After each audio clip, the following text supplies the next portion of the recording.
বন্ধুরা, শেষ পাতে এইরকম একটি মিষ্টি রেসিপি না থাকলে খাওয়াটা কমপ্লিট হয় না। তাই আমি আপনাদের জন্য নিয়ে এসেছি এমন একটি রেসিপি, একদিন বানালে 2-3 দিন খেতে পারবেন।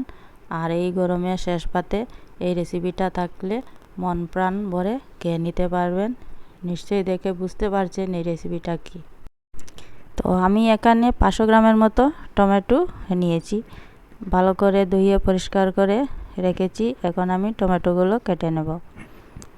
এই টমেটোগুলো আমি প্রথমে অর্ধেক করে কেটে ওর বীজগুলো বের করে দেব। বীজগুলো পেটের জন্য অনেক ক্ষতিকারক, তাই আমি বীজগুলো ফেলে দিয়েছি। বন্ধুরা, এইভাবে বীজ ফেলে টমেটো রান্না করবে। আমি টমেটোগুলো এইভাবে কুচি কুচি করে কেটে নিলাম। কুচি কুচি করে কাটলে রান্নাটাও সুন্দর হয় আর তাড়াতাড়িও গলে যাবে। কাটা সুন্দর হলে রান্নাটাও সুন্দর হয়। এখন আমি গ্যাসের মধ্যে একটি কড়াই বসিয়ে দিলাম। এখন আমি ওই টমেটো চাটনির জন্য কয়েকটা সাদা তিল আমি ভেজে নেব। তিলটা এমনভাবে ভাজতে হবে যাতে পুড়ে না যায়, পুড়ে গেলে তেতো হয়ে যাবে।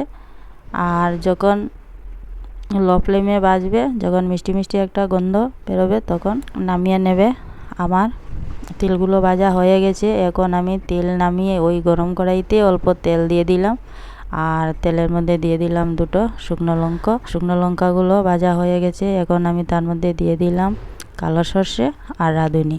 আর কালো সর্ষে রাঁধুনিটা দিলে ফ্লেভারটা এত সুন্দর হয়, মিষ্টি মিষ্টি ফ্লেভার বেরোয়। আমার ঘরটা গন্ধে মোমো হয়ে গেছে।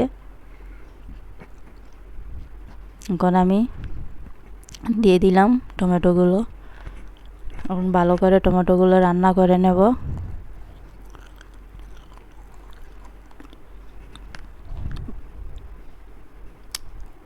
টমেটোগুলো জল বেরিয়ে আসছে, প্রায় নরম হয়ে যাচ্ছে। এখন আমি দিয়ে দিলাম স্বাদ মতো নুন আর অল্প হলুদের গুঁড়ো। বন্ধুরা, চেষ্টা করবে সবসময় হলুদের গুঁড়োটা অল্প কম পরিমাণে দেওয়ার জন্য। না দিলেও হয়, আমি দিয়ে দিলাম কালারের জন্য। কালারটা খুব সুন্দর হয়ে দিলে। এখন আমি আবারও ভালো করে টমেটোগুলো কষিয়ে নেব। ভালো করে কষাতে কষাতে আমি এখন দিয়ে দিলাম কয়েকটা খেজুরগুলো দিয়ে টমেটোর সাথে আবারও ভালো করে রান্না করব। খেজুরগুলো টমেটোর সাথে সেদ্ধ হয়ে যাবে, তাই আমি আগেই দিয়ে দিলাম। দেখুন বন্ধুরা, কি সুন্দর টমেটোগুলো নরম হয়ে গেছে আর কালারটা কত সুন্দর হয়েছে। এখন আমি দিয়ে দিলাম স্বাদ মতো গুড়। বন্ধুরা, তোমরা চাইলে চিনিও দিতে পারো। আমি গুড় দিয়ে রান্না করছি। গুড়গুলো ভালো করে কষাবো টমেটোর সাথে, যতক্ষণ পর্যন্ত জেলির মতো না হয়ে যাচ্ছে ততক্ষণ পর্যন্ত আমি কষাবো।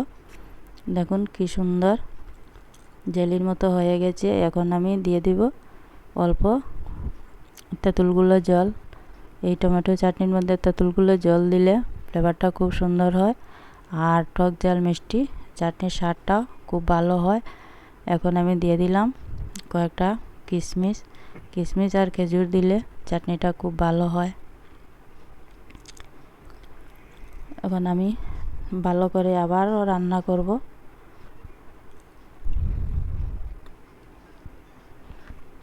চাটনিটা জেলির মতো হয়ে গেছে। এখন আমি অল্প পরিমাণে জল দিয়ে ফুটিয়ে নেব। চাটনিটা ফুটে এসে গেছে।